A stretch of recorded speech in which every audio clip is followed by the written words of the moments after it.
Welcome to the Poway Center for the Performing Arts. At this time, please turn off all cell phones, pagers, watch alarms, or other electronic devices.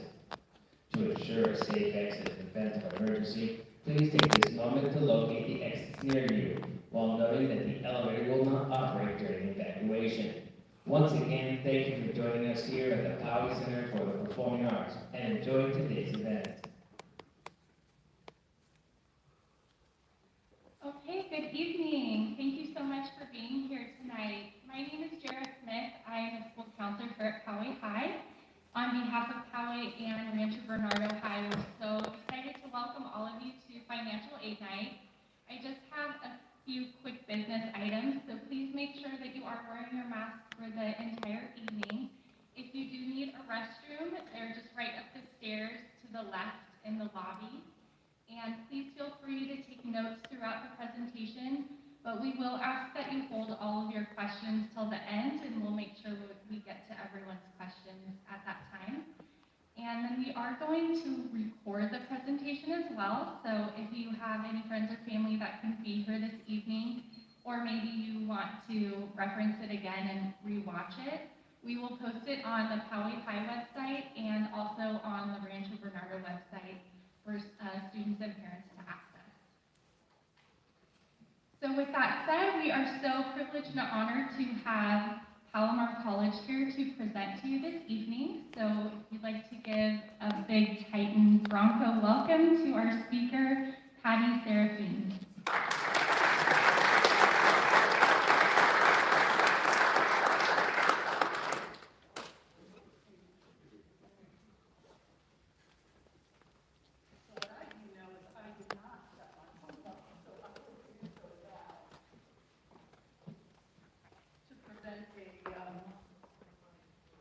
FaceTime video with my granddaughters. You don't want to go through all of that.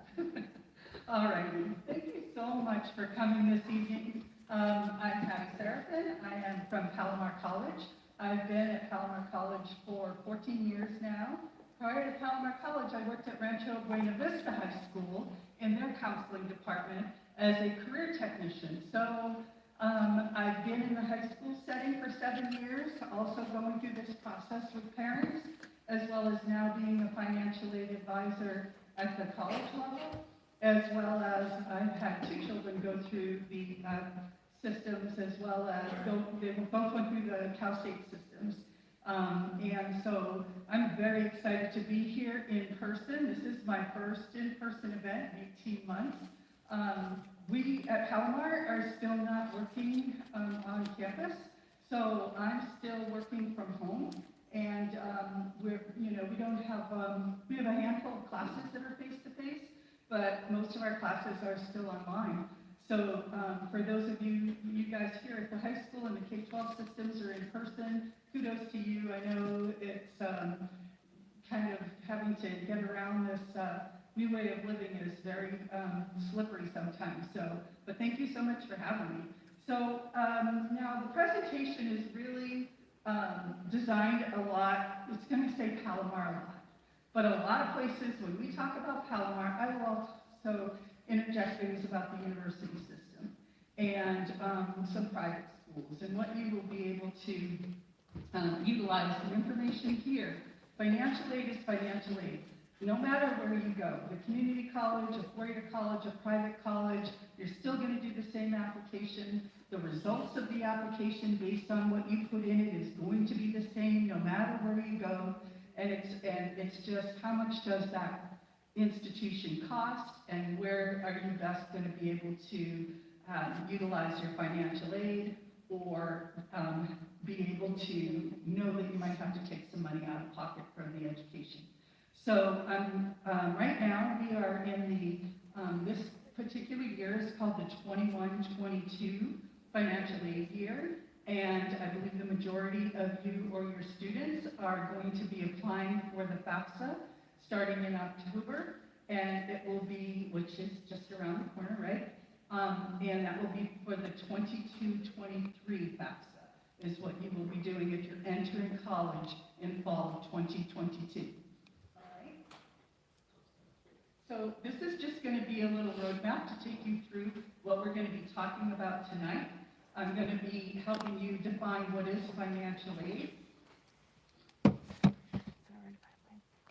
what types of financial aid there is,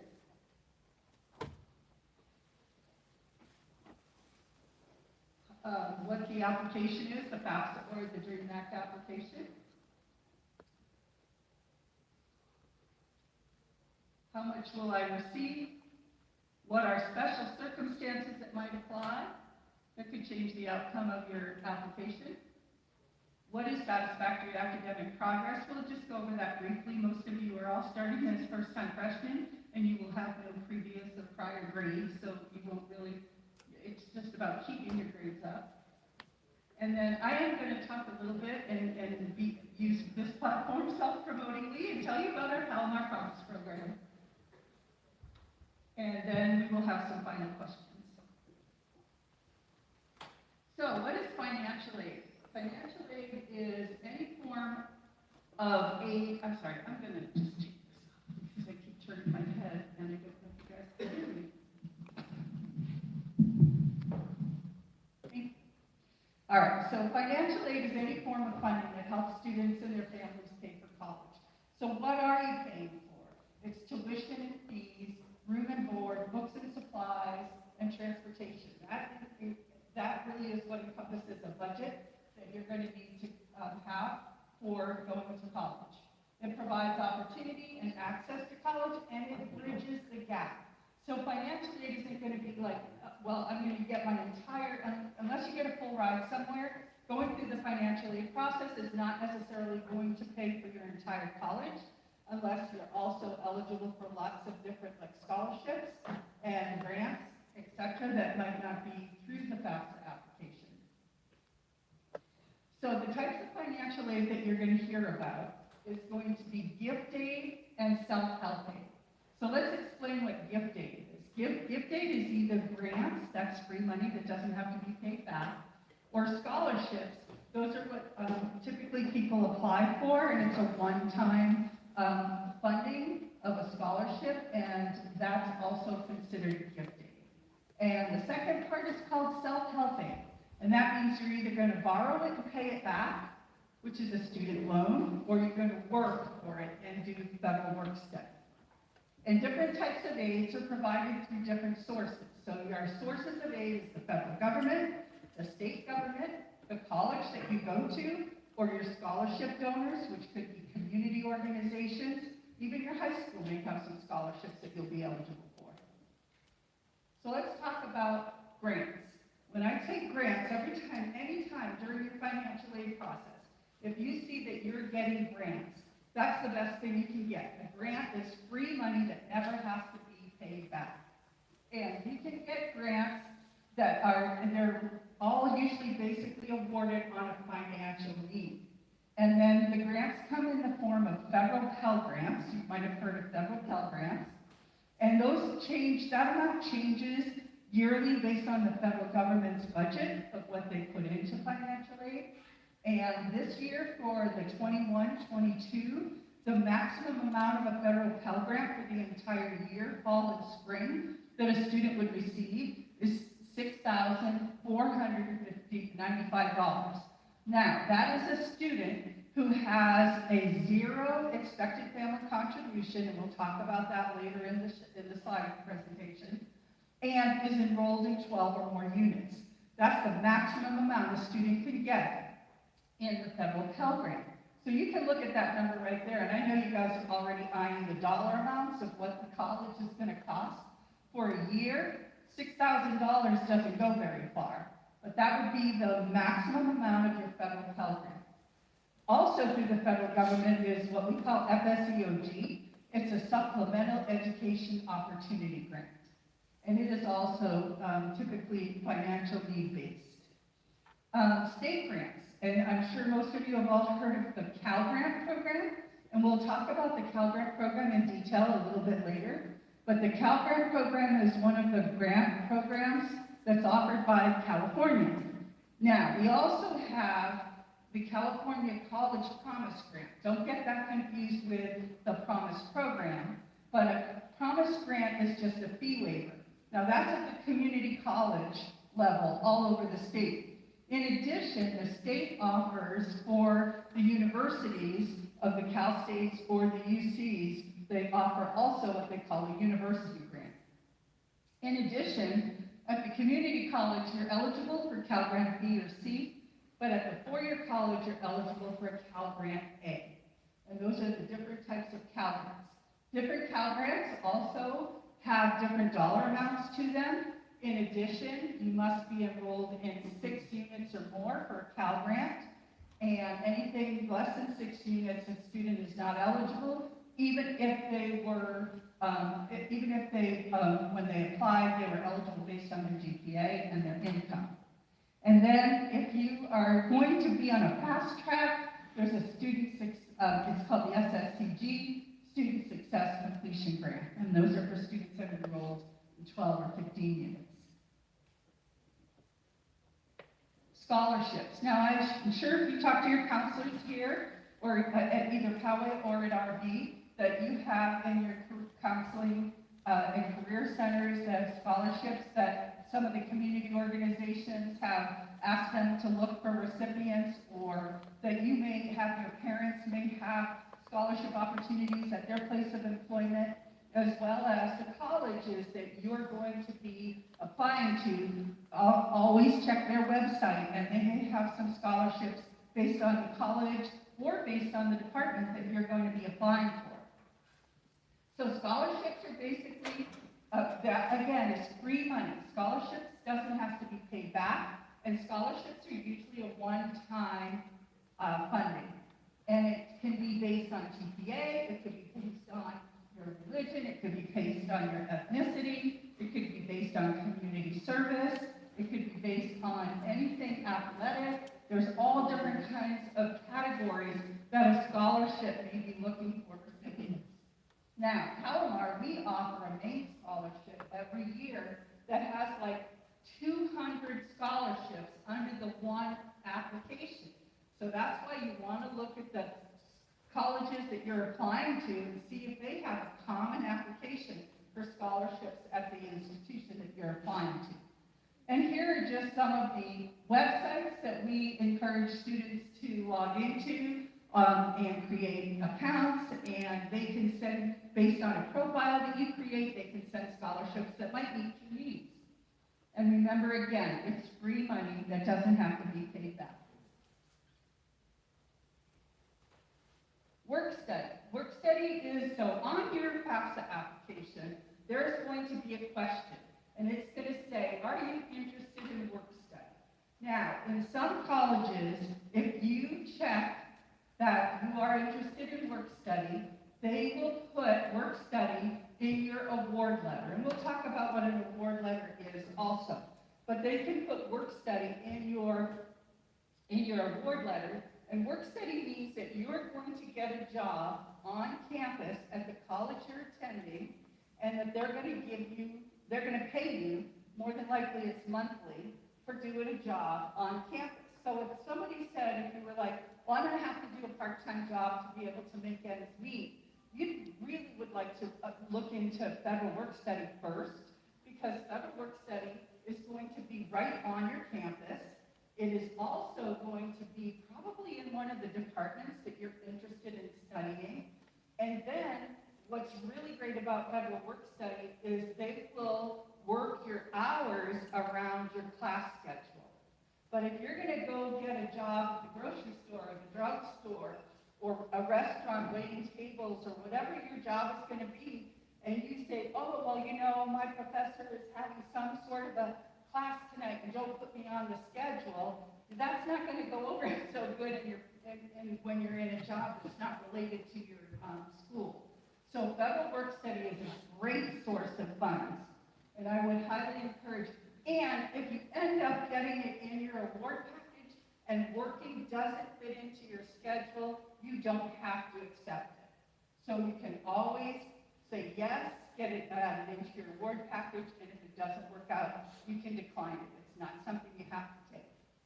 But it's definitely funded by the federal government, and it's called a need-based program. And just what that means is colleges only get X amount of dollars for federal work study. That's why if you get offered it and you really want to use it, utilize it. Because if you don't, and you put it back in and say, I'm gonna decline that right now, somebody else will go ahead and they'll award it to another person. Because it's only a limited amount of funds for each of the colleges for a need-based program. Now, if you're eligible for the federal Pell Grant program, there's no limit to that. I know one of the things that's always been something parents are worried about is that financial aid is first come, first served, right? You've heard that. I know you've all heard that. And so if you're getting federal funds, it's not first come, first served. You're entitled to it. So if it's a need-based program and there's only X amount of dollars that have been assigned to the institution, that's the funds that might run out. But your federal Pell Grant funds are not going to run out. Okay, they're going to continue to pay anybody who's eligible for them. And again, this can be an easy part-time job.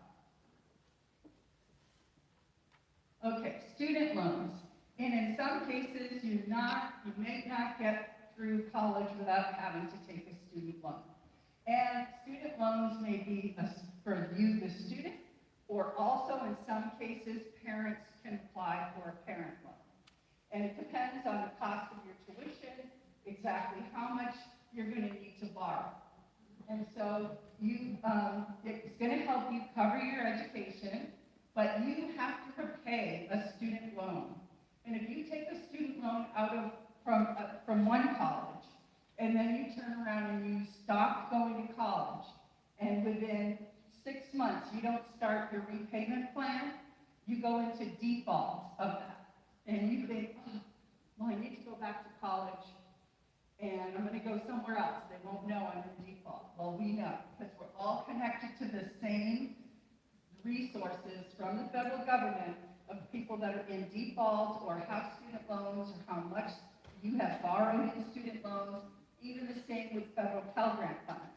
There is aggregate limits of how much you can borrow, and then how much federal Pell Grant you can receive.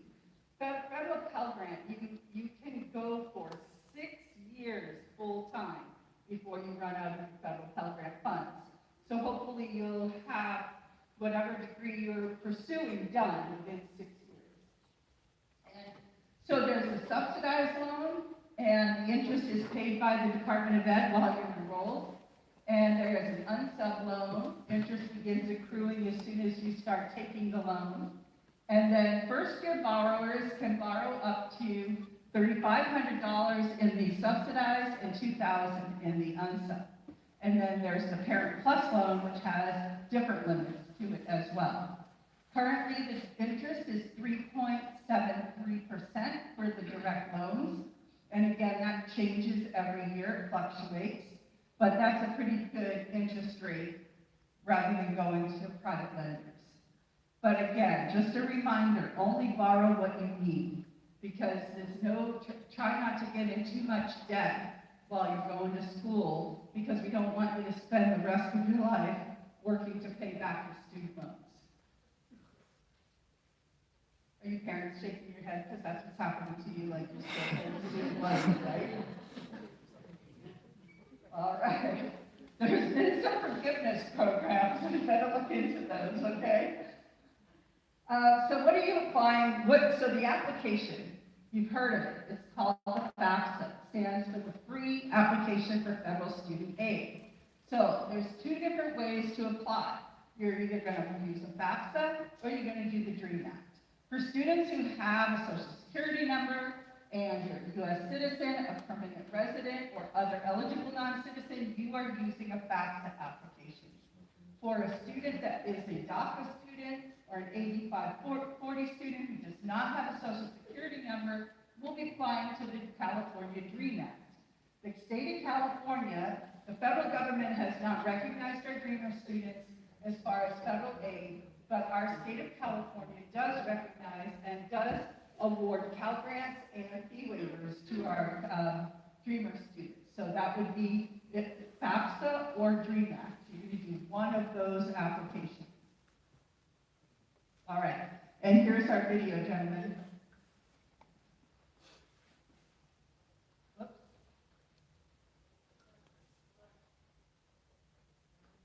So we've been having trouble with the embedded video, and it's a YouTube video, so then we realized we had to get on internet. So here we go. That's why we kept them in the The hall. free application for federal student aid.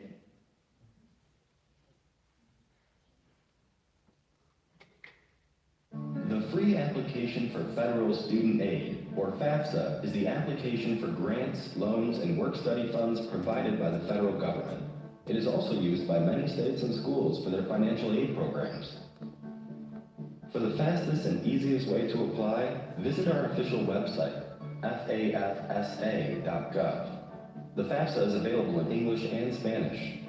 As you fill it out online, you'll be able to automatically skip questions that don't pertain to you, check out your status immediately, and get online help. It takes most people less than 30 minutes to complete the application. You'll need a few things when you fill it out, so get ready by gathering your social security number, your permanent resident card if you have one, any W-2 forms or records of money you earned for the previous year, and your tax records.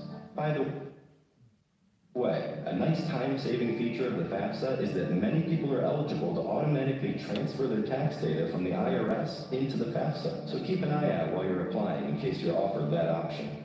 If you have any questions about what information to gather, there is a complete list of documents that you will need at fafsa.gov. Before you begin the process of filling out the FAFSA, you should create a username and password called an FSA ID that will act as your electronic signature.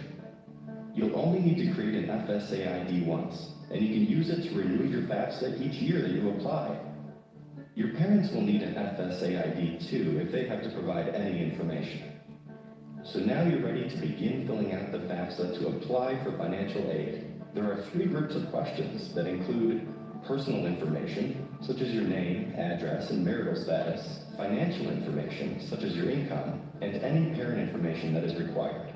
If you get hung up or confused about a question, the Help and Hints box on the right-hand side of the application can help with each question as you move along. Also, look for the online chat feature under Help if you would like assistance from a knowledgeable agent. Because colleges and career schools use the FAFSA to provide financial aid, you can list up to 10 schools that you are interested in attending. You should list all of the schools that you're considering, even if you haven't been accepted or applied yet. If you have more than 10 schools in mind, you can submit your FAFSA with 10 schools and then replace some of those schools with other schools later. When you finish filling out the FAFSA, use your FSA ID to sign the form. If you are required to submit parent information on your FAFSA, a parent will need to sign the application with his or her own FSA ID as well. If you have any questions or need more information, please visit studentaid.gov.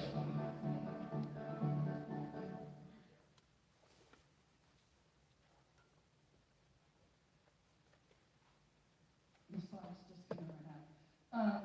So one of the things they talked about was being eligible for a tool. Being eligible for a tool that allows you to transfer your data from your tax form onto your FAFSA application. That is called the IRS Data Retrieval Tool. And it said in the video, if you're eligible for it. So, it can only use certain tax filing statuses to transfer that information. And the tax filing statuses that are eligible for the transfer are if you're filing married jointly, if you're filing head of household, or filing single. Anybody filing married separately, they have not yet incorporated how to put 2 different tax return results onto one FAFSA application. So those would be the filing statuses that you can use to transfer the information.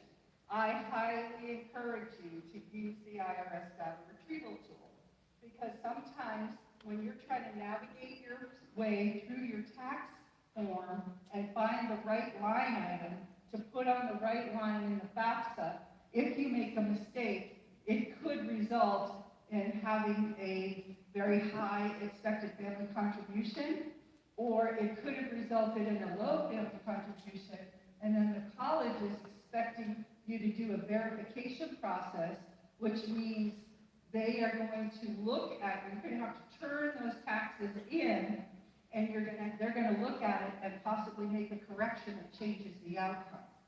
If you use the IRS data retrieval tool and you're selected for verification, meaning that we want to see how many people are in the household, how many people are going to college, and does the tax information match? If you use the IRS data retrieval tool, you do not have to submit a tax form to the institution that's asking for it, because if it's been transferred and untouched, not changed, all colleges will accept that, and that's one less document you're going to have to submit to the college. A lot of the four-year colleges do what they call 100% verification, meaning that you're going to do the FAFSA, but they're still going to ask you to give them the information a second time so they can compare. And that's what verification is called. But again, if you are eligible to use the IRS data retrieval tool, I encourage you to do so. So one of the main questions that you're going to see on a FAFSA application is the student dependent or independent? So there's a series of questions that's going to determine if the student is either dependent or independent. And what's the difference? A dependent student will have to report and include parent information. An independent student does not have to include any parent information. So how would a student be identified as one or the other? By answering these questions. Your date of birth, meaning that you're 24 years of age or younger. Are you married or separated but not yet divorced? Are you a grad student or working on your doctorate degree? Or do you have children that receive support from you? And are you active duty or a veteran? Or any time since you turned age 13, your parents are deceased, or you were in foster care, or a ward of the court? Or if you are an emancipated minor, or in legal guardianship as determined by the court, or an unaccompanied homeless youth supporting or self-supporting or risk of being homeless. Any of those last 5 bullets, or 6 bullets, they'll mostly require documentation. But if you answer no to all of those questions, which the majority of our high school students will become a dependent student and have to include parental information. If you'd answer yes to any one of those, you're an independent student and no longer have to, you don't have to have any parental information.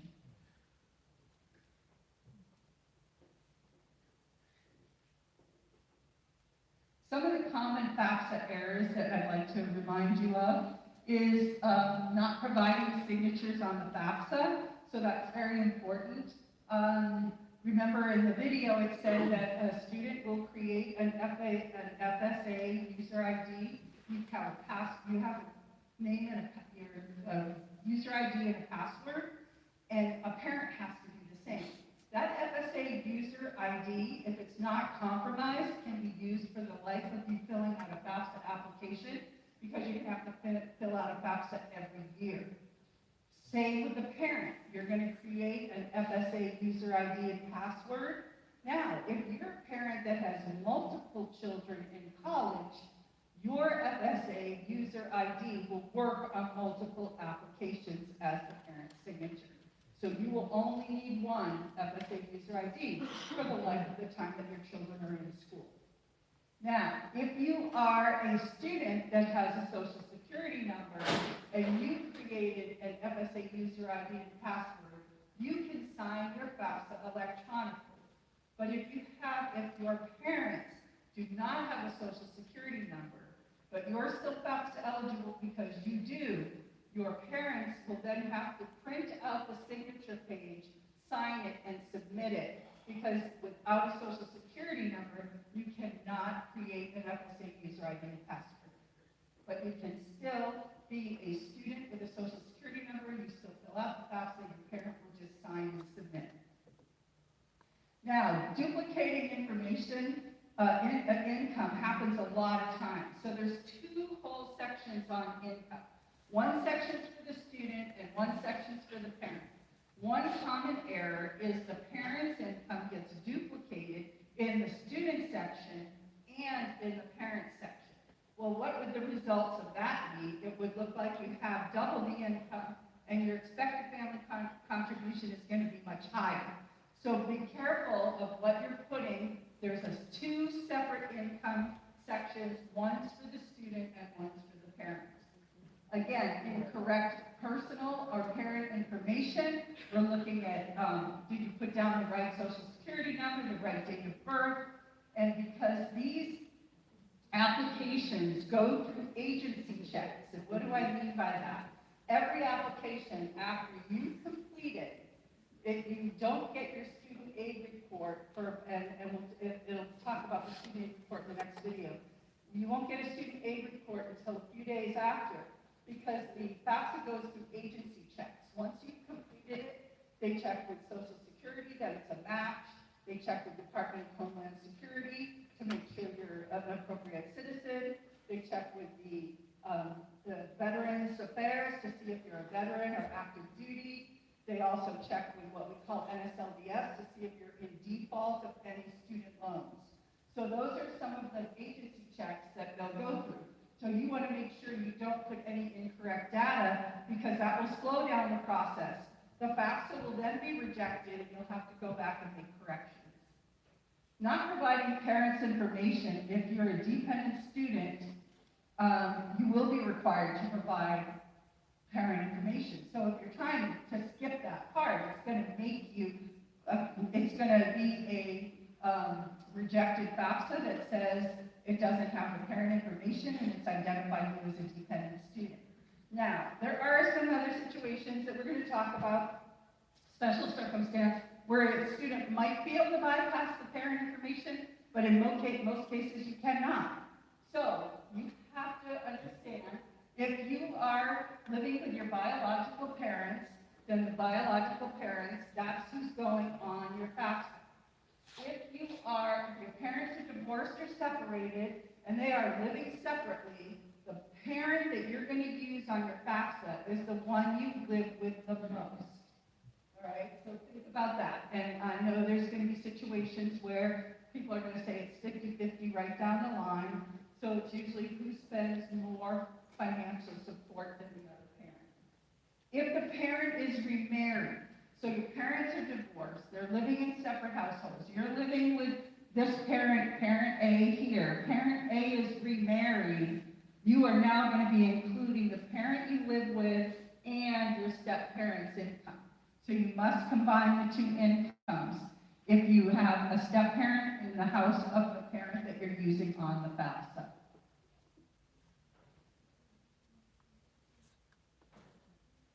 So, in the financial aid application is available October 1st. So you're all just dying, right, for October 1st to come, and you can just sit down and start filling out the FAFSA. I know. It used to be way more fun when it was on January 1st and people would wake up at midnight on New Year's Eve to start their FAFSA. It's kind of anticlimactic now. It's like October 1st. But here's what it is. It allows the schools to get a better snapshot in time of what your income looks like when you're applying. It matches up with the applications to the college, right? If you know the CSU system and the UC system, you're applying in October and November. So it didn't really make much sense when you're applying to college in October and November, but you have no idea if you're going to be able to afford it until you do an application in January, and you wouldn't know if you're going to afford it until March or April. So they decided to put it all neatly in 1 month so that you'll have all the information you need when the time comes to make the best decision. So they pushed that up. Well, now since they pushed it up, they were like, well, what tax information are we going to have to go up? So we call it prior year. So right now, when you're doing the 22-23 FAFSA, you're going to be using your income from 2020, which was last year's, right? So you already have that tax return, I hope, you already have that tax return done. So when you sit down to fill out your FAFSA, It's not like, well, it's 2021 and I haven't completed the FAFSA yet. No, it's going to be 2020 is the income information you're going to be using when you're completing a 22-23 FAFSA.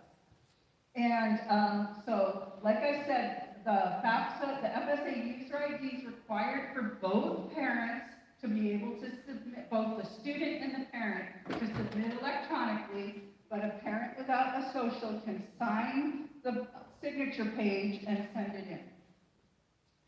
Just to note, if any of you fit in that category, some colleges will accept the signature page instead of having to mail it to the Midwest or wherever that department is that collects signature pages.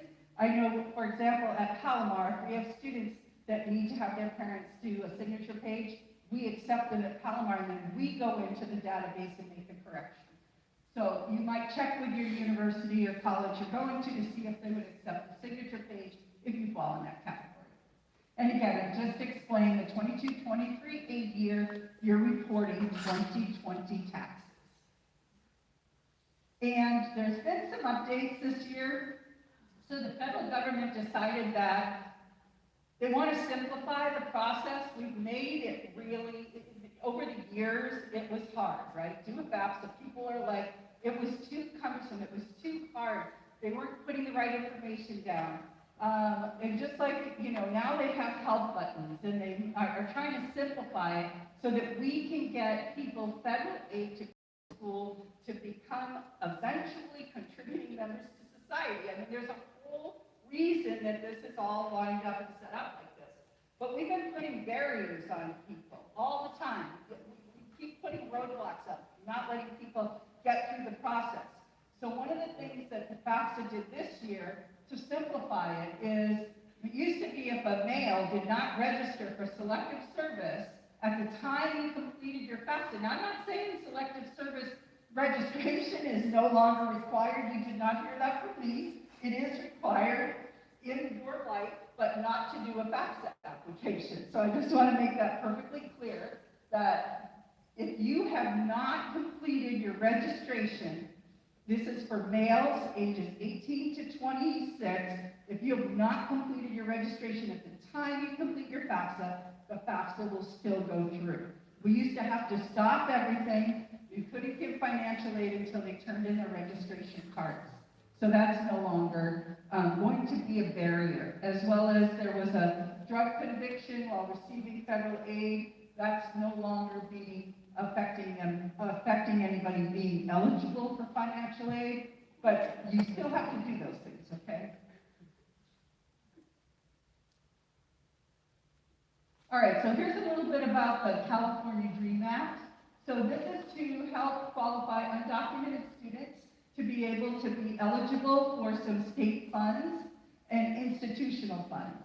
And so the DREAM Act is, it's the alternate application for FAFSA. It's exactly like a FAFSA. It asks the same information as a FAFSA. It's just a different link. It's still going to follow the October 1st opening of the application. And to be able, just like the FAFSA, to be eligible for the Cal Grant programs, you're going to have all your information done by March 2nd. But you guys are way ahead of the game because you're all going to do it on October 1st. And then again, same for the Dreamers, they have to use the 2020 income.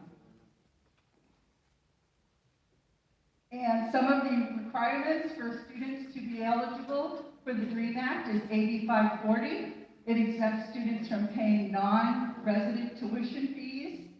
It's also, if they can be non-resident tuition exemption requirements and to attend a California high school for 3 years or more and graduate. And those are the requirements to become an AB 540 student. And an AB 540 student is eligible to do a California DREAM Act application. The Cal Grant program. So this is a program from the state of California that offers additional grants. Remember, grants, free money, so this is a good thing. Now the Cal Grant uses the FAFSA. They take they know what your FAFSA, you have to have your FAFSA done by March 2nd, and then your school here, Poway or RB will be submitting your GPA electronically to the Student Aid Commission. So the one additional requirement that a Cal Grant uses that FAFSA does not to give these grants is your grade point average. They do use income, and they get the income off your FAFSA application, but the additional information they're going to use is your GPA. And that will be electronically submitted by your high school. And and you guys, typically you'll send it in the spring? Do you know when do you send your GPA verifications? Yes, the registrar will send it, and she'll send everyone unless you opt out.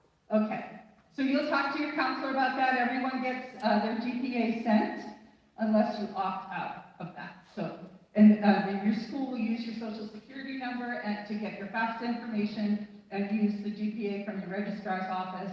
And then it usually, you can look up on the Cal Grant website what grades are included or not included and how they calculate your GPA. What you want to do is create a web grant for student account, and then you'll be able to go into the California Student Aid Commission website, and you're going to be able to create a web grant, and then once your FAFSA is completed and your school has submitted your GPA, you can go on to the web grants for students and check and see if you're eligible for a Cal Grant A, B, or C. And you would go on to my grant information at csac.california.gov. And here's our last video, gentlemen, please.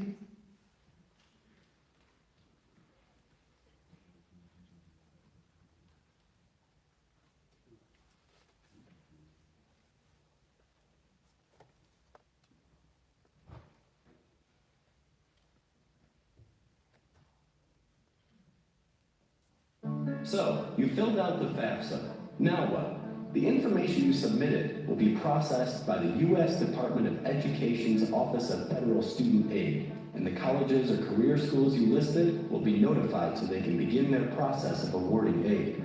The great thing about filling out the FAFSA online is that you can check its processing status immediately. This comes in handy when you're thinking, I wonder if it went through. Within a few days of filling out the FAFSA, you'll get your Student Aid Report, or SAR. You'll hear that abbreviation again, so just remember, your SAR is your Student Aid Report.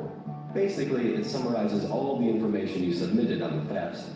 You can access your SAR online at fafsa.gov using your FSA ID, which is your username and password. Check your SAR for any mistakes. Then make corrections if you need to, but only if you estimated your tax information or provided incorrect information the day you filled out the FAFSA. On your SAR, you'll see reference to your EFC, or Expected Family Contribution. This number is used to determine your eligibility for federal student aid. It doesn't mean you actually have to contribute that amount. The financial aid office at each college or career school you list on your FAFSA will receive your information. Each office will then use your FAFSA information to determine how much aid you can get at that school. It's possible that your college or career school may require you to verify the information you submitted on your FAFSA.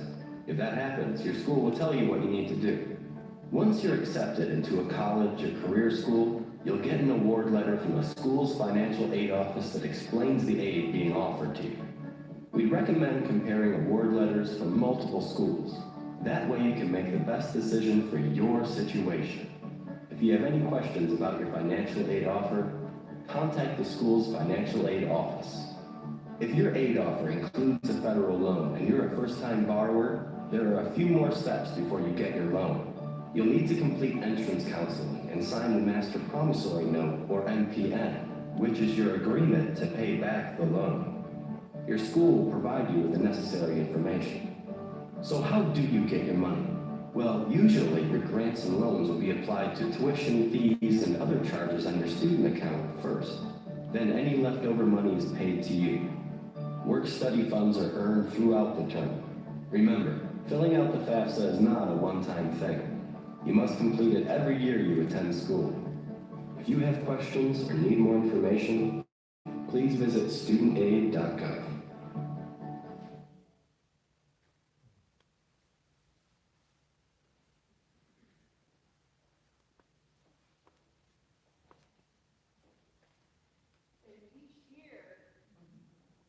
Each year that you fill it out is the next income year. So right now you're using 2020, and then for the student's second year of college, the next FAFSA that's completed a year from now, another October, you'll be using 2021. So you have to complete a FAFSA every year, and every year you're using the next year's income.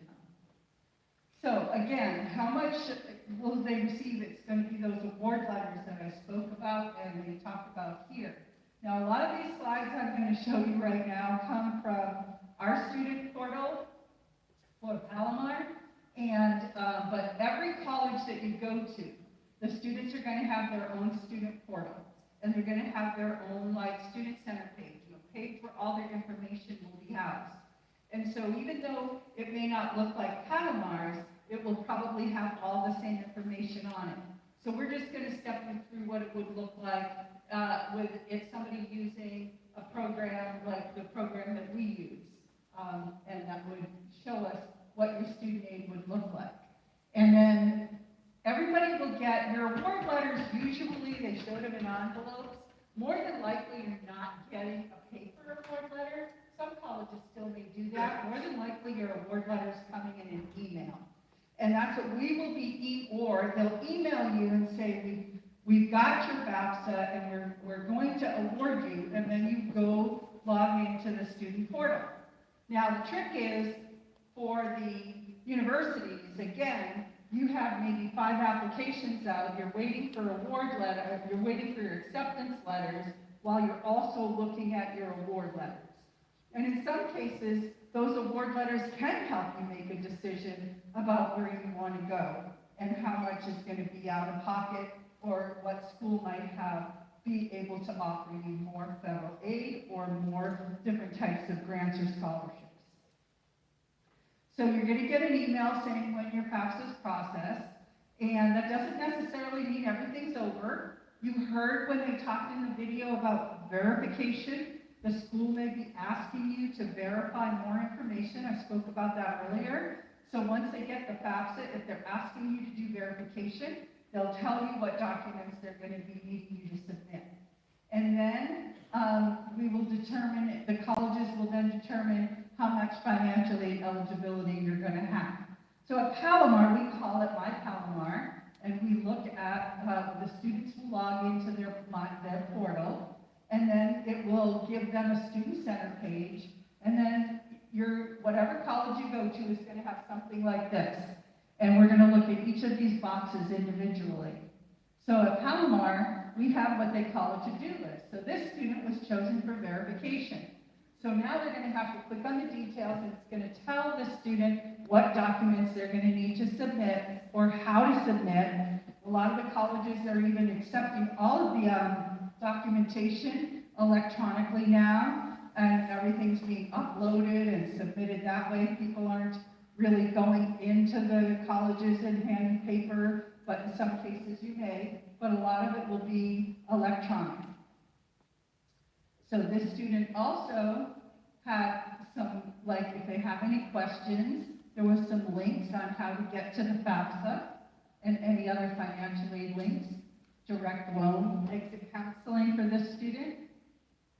And then we have the section that will tell you where your financial aid will be, and then you would click on, in most cases, you'll find, in this case, it says view your financial aid right there, and that's where a student's going to be able to view what they may be getting on for fall and spring.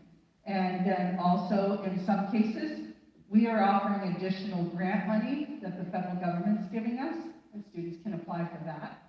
So whatever colleges you guys are applying to, see if they have, you've all probably heard of HERF, it's the Higher Educational Emergency Grants. During COVID time, the federal government started putting a lot of money into the colleges and into the schools, and so a lot of the colleges have these grants, that were monies that have been given to the colleges by the Higher Education Act.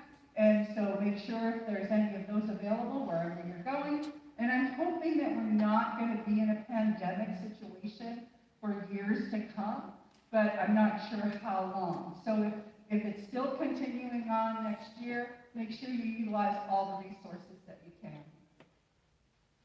So when you get your award letter, it's typically going to be in the summertime of the academic year. So you guys are going to apply, you're going to have your FAFSA done, and you're going to have your college applications done. Now you're going to get your acceptance letters, and you're going to look at your award letters. And now, I think it's by May 1st typically, you're going to be telling what college that you're ready to go to, that you're coming to that college, right? So try to, if you're like undecided between several colleges, and I'm sure your counselors are sharing this with you on a regular basis, if you can at all visit your colleges,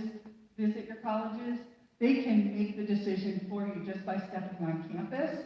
And you will know that it's not the place for you, or you will know this is where you were meant to be. So as many college tours or campus visits you can do, and you're applying to multiple colleges and you get multiple acceptance letters, I would do the best I could to visit those campuses. And also be looking at your award letters and see which one best fits. Yeah, even if you guys don't go out and start completing a FAFSA today, maybe it's like, oh, well, everything took a twist, there's going to be a gap year, your students thinking I'm not going to go right from high school to college, you know, I don't want to go to college online because I can't live in a dorm, or whatever your situation may be. And if that comes true, and you're thinking, we don't need to apply for FAFSA right now because we just decided that that's not going to be where we go or what we're doing, and you don't have to have your FAFSA done before the start of the semester. You do have to have your FAFSA done before the end of that school year, because we can still retroactive aid to you. If you do it in spring, we can still retroactive you aid for fall if you've done successfully in your classes. So you want to know that it's still, the application is still available, but make sure you are following deadlines, okay? And then always check your student email regularly. I know for our students, we can only email them through their Palomar email account. So make sure when you're setting up emails for the colleges that you're going to, that you're really good about checking those emails, because things like financial aid and your grades, those are protected documents and protected information. And we know that we have protected websites, and so we don't want to be sending it through your Gmails and your Hotmails or your Yahoo accounts. Even if you, when a lot of times in application processes, they'll say, what's your preferred email? If they give you a college email, use your college email, because that's the one your college can protect. Then make sure you check that on a regular basis. So earlier I said, oh, I can tell you a little bit about a special circumstance, meaning if a student couldn't put any parent information, there might be some extenuating circumstances of why a student doesn't have their parent information. We're going to talk about that. There could be something like a loss of employment. Wow, if this isn't the time that we've had loss of employment in many, many cases over the last 18 months, that it changed their cost of living. Everything's changed dramatically. You couldn't make your rent, you couldn't whatever. And so we recognize, financial aid offices recognize that there's unusual circumstances that come about. Now remember, you guys are putting down tax information for 2020, right? So you might say, oh gosh, in 2020 I had a great job, I did good. All of a sudden, I lost my job because there wasn't enough work, and I'm in 2021, I'm submitting a FAFSA for my child with my information from 2020, and it looks good, but I don't have that resource anymore. I don't have that income anymore. So I'm going to tell you how you can file for what we call special circumstances. And so it could be any of these reasons. It has to be done through the financial aid office at the college that you're attending. A special circumstance at my college does not carry over to a special circumstance at another college. So if a student does a special circumstance at Palomar and then goes to Cal State San Marcos, they have to apply for another special circumstance. So each college will review it because it's called a professional judgment. They give the financial aid administrators the leniency to look at a situation and make a professional judgment. Because in the bottom line, what we do is we alter your FAFSA. So we go in after you give us the information for these special circumstances, and we go in and actually change all the numbers in your FAFSA. And more than likely, it creates a better result for the student, okay? So what we're looking at is we're going to adjust this on a case-by-case basis. We're not going to be like, everybody just went through COVID, so everybody has the reason of COVID, so we're just going to go ahead and make all these adjustments because of COVID. No, there has to be a case-by-case, and we look at everybody as an individual. So you're going to appeal your financial aid at the financial aid office of whatever college you'll be going to. At Palomar, we have a special form in our appeals, and we have different types. We have an income circumstance form and a dependency override form. So income circumstance is going to be, for that, what I explained was a loss of income, a death in the family, something that's going to be income-based. Maybe in 2020, you had a big payout that it showed on your taxes and looked like you had a lot of money, but it was a one-time payout. It's never going to show up on another income tax form ever. That could be an income circumstance, a special circumstance request. And so, in most cases, you're going to write an explanation, you're going to give supporting documentation, and you're going to be able to explain, well, how am I making my cost of living now? So there's income. You can override income. The second is dependency override. And this is going to be for that student that cannot provide parent information. And in this case, we are asking for a written explanation. We also, at Palomar, ask for affidavits. So in other words, an adult in that student's life has to sign an affidavit that this story or this situation is true and correct, the statement. And then if there's any legal documents. And then we get to review these documents and we get to make professional judgment. We get to alter the FAFSA. We get to say, yes, that student fit for a dependency override, and we're not going to make that student give parental information, so we're going to decide how to alter their FAFSA without parent information. Now, just because you're parents, so don't be thinking, I'm just going to tell my kid I'm not giving you any information, don't do that special circumstance that Patty told you about. No, that doesn't work that way. Just refusing to give your information is not a valid reason for a dependency override. Now, but a student who does have a parent or parents that refuse to give information for their FAFSA can apply for a unsubsidized loan. But I don't think we want to put our students in loan debt their first year if we don't have to. Now, examples that in these dependency override situations would be if there's parental abuse, incarceration, abandonment. We have situations where, in some cases, students are living with their grandparents. Their parents moved out, they have no further contact with their parents, and the grandparents were kind enough to raise the child, but yet the grandparents never did adoption, never did legal guardianship, doesn't have any documentation on that I'm providing for this student, so we can allow that student to be a dependent, we can override their dependency status and make them an independent student. So those are our special circumstances. So I'm not going to spend a lot of time on this because most students, you're going into college fresh and you don't have to worry about grades. Everybody's starting off on the same page. You need to keep your grades up. The federal government is not going to give failing students money over and over again. So you have to know at your college Does your college review grades on a semester basis? Or does your college review grades on a yearly basis? The federal government gives each of the colleges the option to look at the grades either by semester or by the year. So if you're in by the semester, you have a terrible first semester, you could be taken off federal aid for your second semester. Now, if you have failed and you're not going to, and they're going to take federal aid away from you, you have the right to appeal with again, a statement and special circumstance and documentation. But so the way, and the feds are pretty clear, most of the colleges have the same standards. It's a 2.0 grade point average to continue to maintain getting federal aid. You complete 67% of the classes you attempt, and you have to stay within this unit limit of the college that you're going to.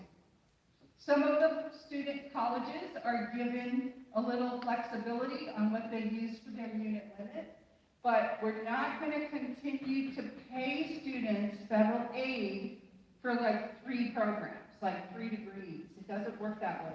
Once you've succeeded, you got your degree, and unless you have a reason why you're going to get multiple degrees, typically once you complete a program and you've exceeded the units, you're done with your federal aid eligibility. So just remember, it's super important that you keep up your grades to keep up your eligibility for financial aid. And again, there's all the colleges set up an appeal process, and you will have to have a statement and documentation and extenuating circumstance. So I'm just going to talk really briefly about the Palomar Promise. This is for first-time college students, even parents. If you've never been to college and you're a first-time college student, you can be a Palomar Promise program, a part of the Palomar Promise program. So anybody that's a first-time college student, now here's the good thing about the promise. You could have a really high expected family contribution. So what is the family contribution is the result of a formula that you put all this income information in a FAFSA application, then they put a formula together, they put crunch your numbers in a formula, and they say, here's your expected family contribution. If that EFC is really high, then the only thing you may qualify for at any institution is applying for student loans. But the community colleges all over the state, and it doesn't even have to be Palomar, have promise programs. And so you might have a really high EFC. The first year out the door in a 4-year college, all you're going to do is take loans and loans and loans. If you want to go to a community college and have your first 2 years for free because you qualify for the promise, then you transfer over in 2 years, we hope, or 3. And once you get transferred over, then you can start taking the student loans out then. And there's programs like, say you want to go to, I'll just use Cal Poly San Luis Obispo, that's where my son went. There's a community college right there, it's called Cuesta. And so maybe Cal Poly is your dream school and you didn't get in. Maybe you want to go to community college at Cuesta and see if they have a promise program and be able to get your first 2 years free and then transfer over to Cal Poly San Luis Obispo. So a lot of our students come and go and transfer over to Cal State San Marcos or UCSB, or they go up to UCLA or whatever. We have all these transfer programs. But what a promise student gets, they have to do a FAFSA and a promise application, have to be enrolled in 12 units, and you're going to get your tuition paid for $46 a unit up to 19 units in a semester. We get $100 towards books, and then you have priority registration, you have counseling services, individual education plans, and different enrichment programs throughout the year. Regular Joe Schmo freshman student doesn't get all that if they don't apply for the Promise program. So there are lots of benefits. If in fact you think that Palomar is a backup school, or any of the other community colleges are your backup school, I would suggest that you go ahead and do a Palomar Promise application, after you do your FAFSA. That doesn't mean you're coming to Palomar, but it's a great backup plan if you end up not going to any of the other schools that you're interested in. So on our website for Palomar, you would just apply to Palomar, and then this would be your checklist. You're going to have to do a FAFSA, you're going to have to do student orientation, a promise application, get a counseling appointment, and register for 12 units. And it's that simple. If you have any questions, you can always get in touch with our Palomar Promise program through our website. Whoops. Sorry. Well, that was just that last slide said questions. So here we are at the end. I want back to one. There you go. Final questions. So at this point, that concludes my formal presentation. And what I would like to ask is if you think I will take individual questions, because of COVID and our masking and all of that, I'm going to stay on the stage to keep my social distancing. If people have individual questions you want to come and ask me, you can come and stand at the bottom of the stage. I also would, the counselors will help you social distance properly in a line. But what I want to ask you to invite anybody to do right now is, do you think that there's a question? Because if I've gone through something and you have a question that's not personal to you, that's kind of a vague question that you didn't understand, most cases, if you didn't understand it, the person next to you might not have understood it. So is there any vague questions that I might be able to answer that wouldn't be personal? Yes?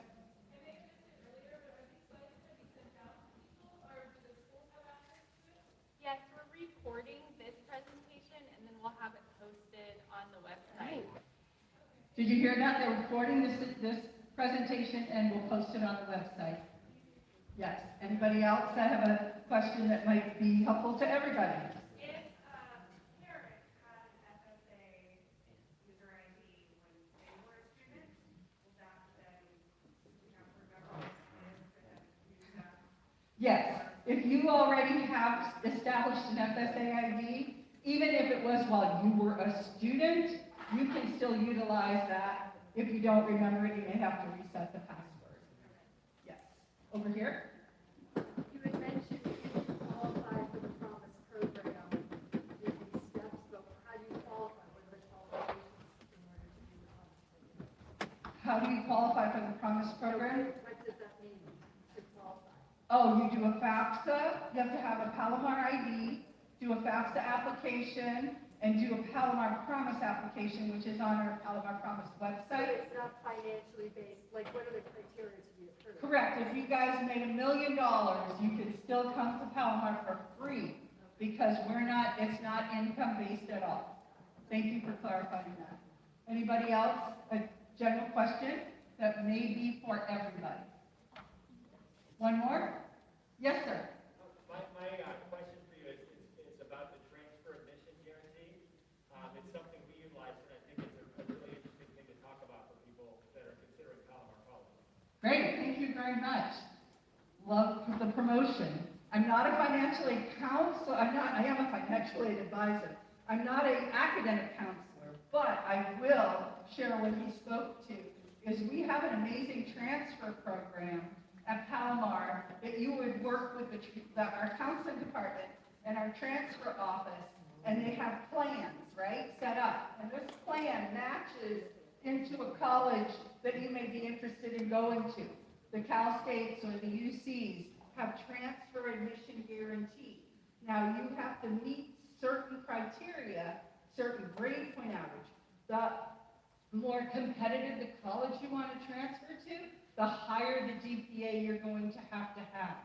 If the college is within, another thing that makes it competitive is the college within our service area or is the college outside of our service area.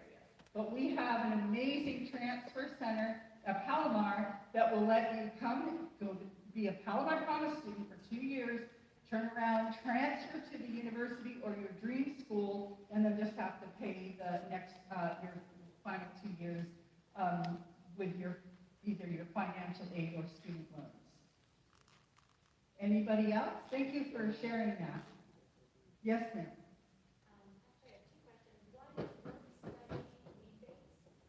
Is work study need-based? No, it is not. Well, let me explain. Work study is not need-based for that, but it is, so we look at what is the cost of attendance to go to Palomar and what is your, or any college, what's your cost of attendance, and then how much financial aid do you have? And if you have, how much financial aid are you receiving? You minus that. If you have money left over, you can, that's, you have to have remaining unmet need, but not need-based, meaning like how high or low is your income. I know that's a confusing, that's a confusing concept. It's like you have a cost of attendance, you minus how much financial aid your student got, and if there's remaining unmet need, like we still need more money to go to college because we didn't meet the budget yet, that student can apply for be eligible for federal student aid. I mean, for the federal work study program. Thank you. We have one here. Yes, Can you go over the TAG program and the application process? the what program? TAG? I cannot go over the TAG program application process because that would be an academic counselor. And I wouldn't want them to come up here and talk about financial aid, and I'm sure they don't want me to talk about academic counseling. But you can certainly, if you already have a Palomar ID number, or go on our website, you can call and talk to the counselors. Unfortunately, we're not in person right now, so we don't have office hours. Everything's either Zoom meetings or emails or phone at Palomar. Yes, in the back. You said that Palomar has the commons program. Did you say that other community colleges have that as well? Yes, they do. Other colleges have I know Maricosta, I know San Diego City Colleges, the San Diego colleges have it, and I'm sure it's all through the chancellor's office. So there's like 108 community colleges, and I believe I'm pretty sure all of them have a promise program. But you would have to contact that individual community college. Yes? If a dependent student applies for FAFSA, but also is eligible for a veteran, how does that work for the student? So when you say eligible for veterans, that they're going to get the CalVet fee waiver, which they would be eligible for. Again, doesn't matter what your family income is. A student that is and I'm sorry I don't have all the veteran information, but a student that gets veteran benefits can also qualify for federal student aid benefits as well. Now, I don't know if one is a hierarchy over the other. That would have to be a conversation you'd have to have with the Veterans Office at the school you're going to be attending.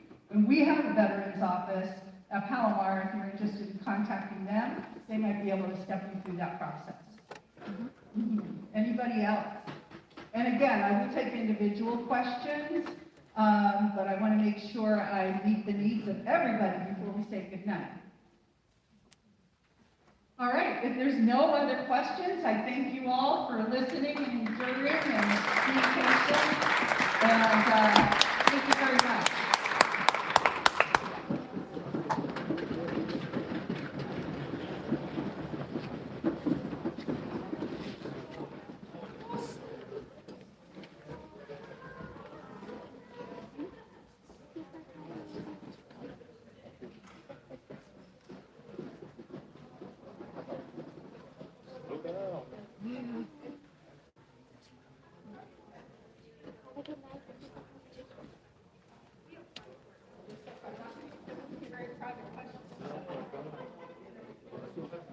How's it going?